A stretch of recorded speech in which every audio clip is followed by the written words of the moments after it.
শুভ রাস পূর্ণিমা।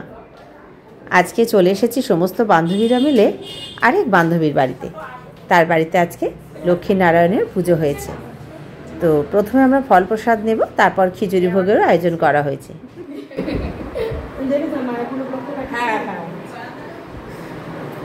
ঠাকুরটা দেখি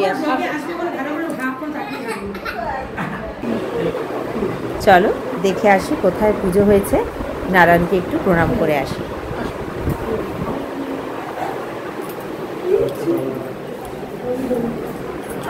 সব প্রসাদ বাড়ছে।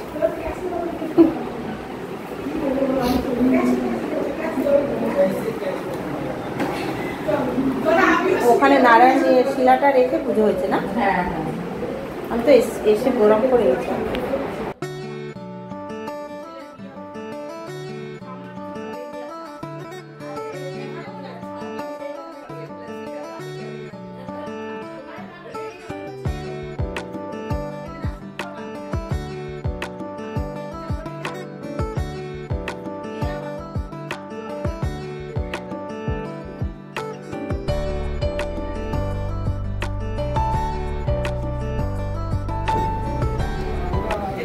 প্রথমে ফল প্রসাদ দিয়েছিল, তার সাথে সিন্নি, লুচি, মিষ্টি, বিভিন্ন রকমের ফল, নাড়ু, তিলের নাড়ু, নারকেল নাড়ু, মুরকি, আর তার সঙ্গে সিন্নি, যেটা আমার ভীষণ প্রিয়। প্রসাদ খেয়ে তারপরে আমরা সবাই মিলে একসাথে হুই হুই করে গল্প করতে শুরু করলাম।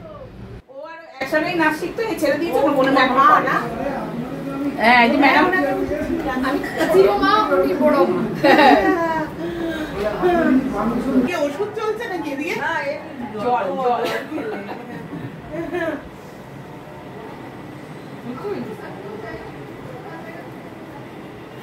লাল শাড়ি আমার নেই, এটাই প্রথম মনে লাল শাড়ি।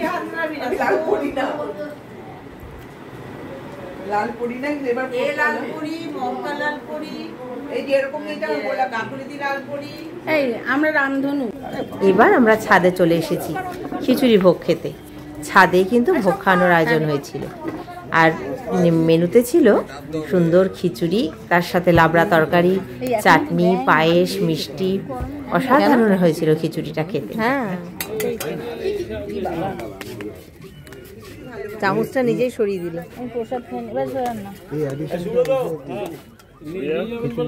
না, গরম আছে, হাত দিয়ে খেতে হবে।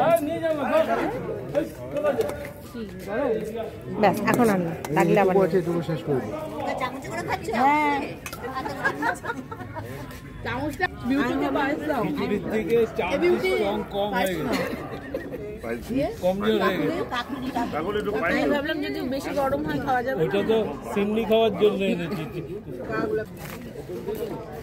খাওয়া দাওয়া তো আমাদের সবার হয়ে গেছে।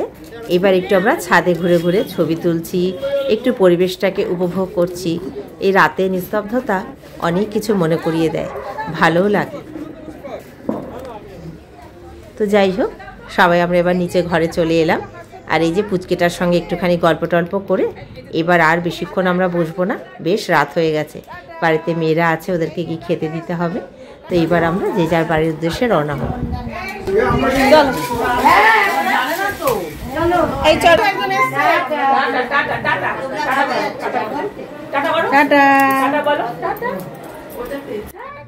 তো চলো বন্ধুরা, আমার ভিডিওটা আমি এখানেই শেষ করলাম।